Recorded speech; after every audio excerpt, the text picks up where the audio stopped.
I'm gonna start trimming these videos down and get to the meat of what I say. It takes me a while to get started, and then once I'm started, I usually have these sweet spots of my talks where the good stuff comes out. So I'm gonna start like editing down and doing that.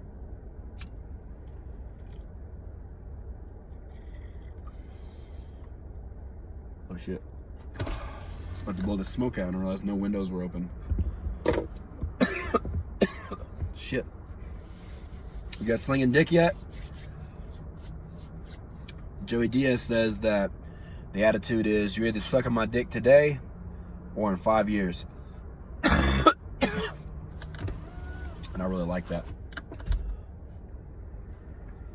A lot of my video content lately has been about my experience in the dating game 2020 as a millennial. And I'm going to continue to talk about it because this is a important area to explore and to research, and to discover, to learn, to test, to experiment with, to grow in. It's a skill.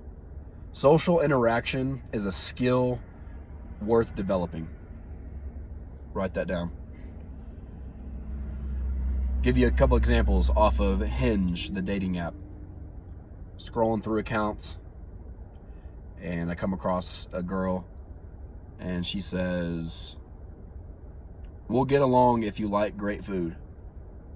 And you know, at first, I used to be the guy, and this is just recent, the change, that overlooked all of these elementary qualities from females, no matter their age. Because I was so caught up in attraction and thinking about I want to have sex with them, or I want to treat them right, or I'll be a good man if I take them out to dinner. All those things prevented me from looking at it as it is and seeing the writing on the wall. And not just seeing it, but reading it, observing it, and adhering to it. And at this point in my life, I'm just not going to tolerate that anymore. I believe that both men and women have to get over their fear of rejection. It's not just about having success with dating. It's about a philosophy of life. It's about staring fear in the face and having the courage to persevere, to go through with it anyways. And once you start doing that, at first it's really difficult because you don't know any better, you don't know any different. But once you start practicing with it, you get a lot more comfortable with being out of control, feeling like you're not in control. So anytime I go and say a comment to a woman, there is a potential of her rejecting me or not responding. If I was not comfortable with that, if I hadn't yet to get into my life where I'm okay with that, then I would have difficulty in these apps because I'd be so afraid all the time. I'd be walking on eggshells.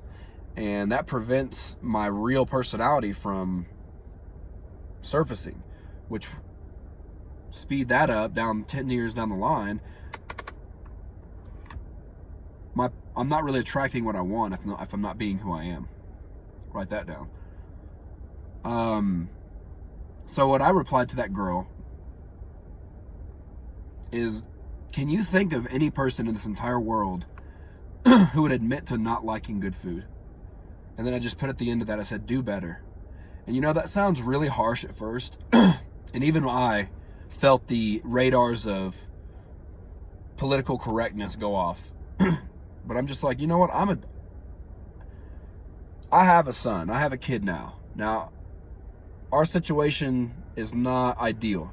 I don't get to sit there every day and father him. But once I had a kid and I got that feeling of having offspring in this world connected directly to my blood, coming from my seed, it changed the way I see individuals. And largely, I can extend my care towards people the same way that I would my son. So I've said this before, but my son has made me a father to all humans. So when I go talk to people like this, I'm not a dick. I'm not saying it just to be brash.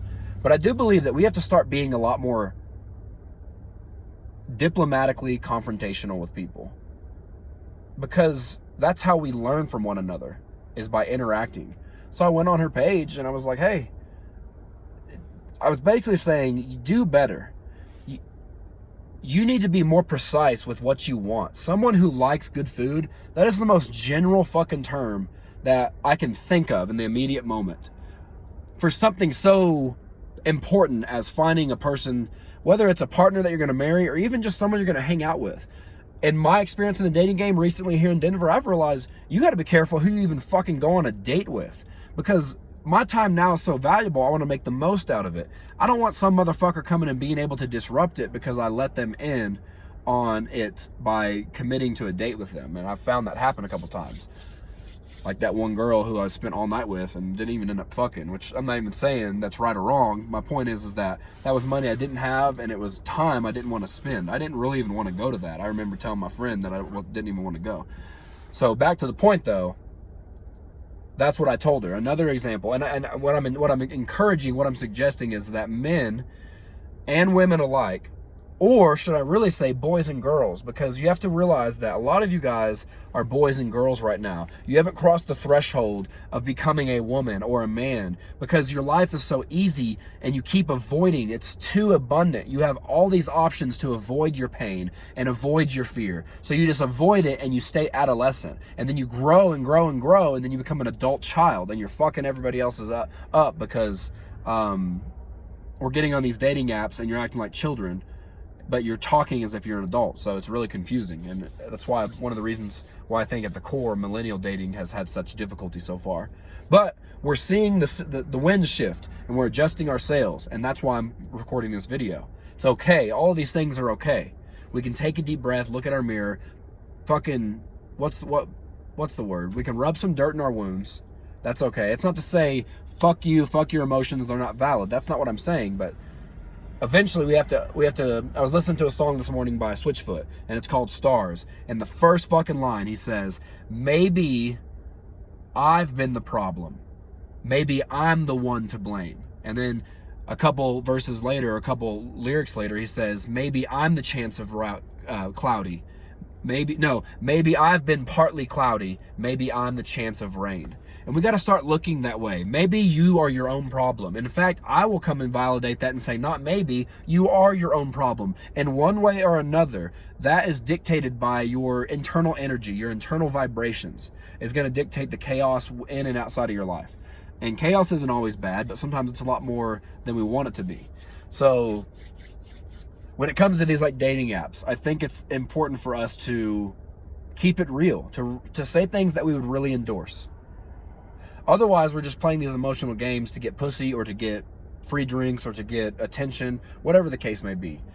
And we're all left dead. But when it comes to confronting ourselves, everybody wins. When a human confronts himself or herself internally, the entire world, the entire universe wins. Because now there's an awareness. And self-awareness for the most intellectual species on Earth, which is the human, is very important for our growth. And I think it's time to get to a point where we don't accept this stuff. And this is me talking directly to the men.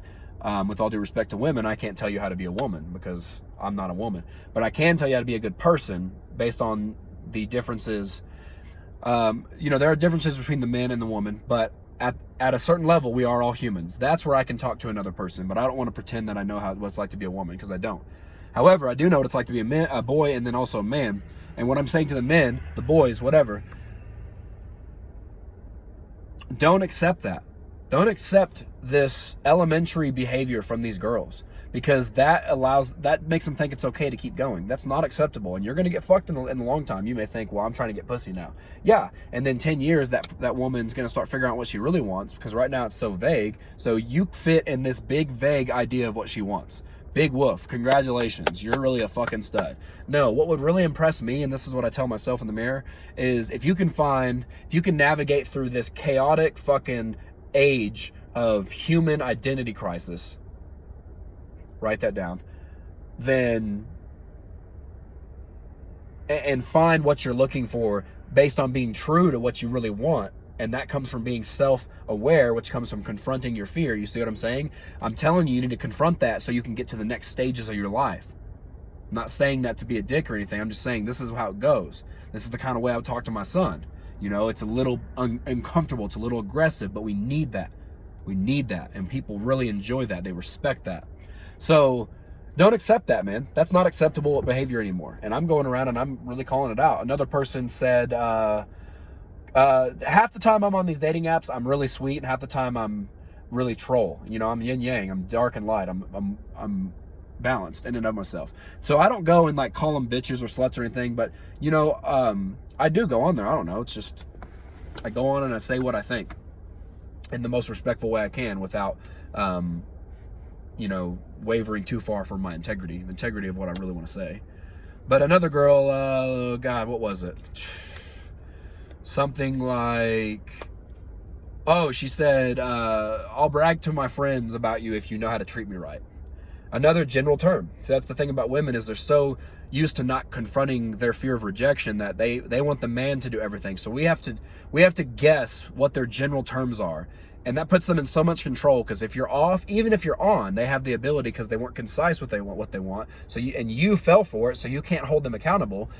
They can just switch their mind, and that's what they do. And they get off on that emotional validation of you caring enough that what they do affects you.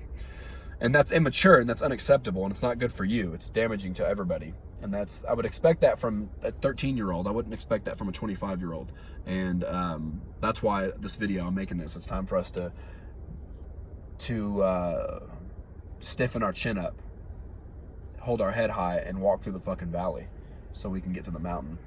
And then know the highs and lows of our life, right? So really important to do that. But what I told her was, just to remind you, what she said is that I would brag to you about my friends if you know how to treat me right. So I just asked her, I said, how do you measure, what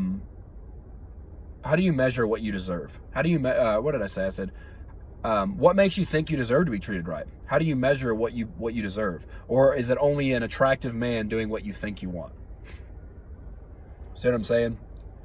Those are very aggressive. Those are very straightforward questions, but none of those are disrespectful in the slightest. They're not at all. They're just actual questions. If someone's going to put their account in the open for people to comment on them, I'm within my ethical grounds to do exactly what I did.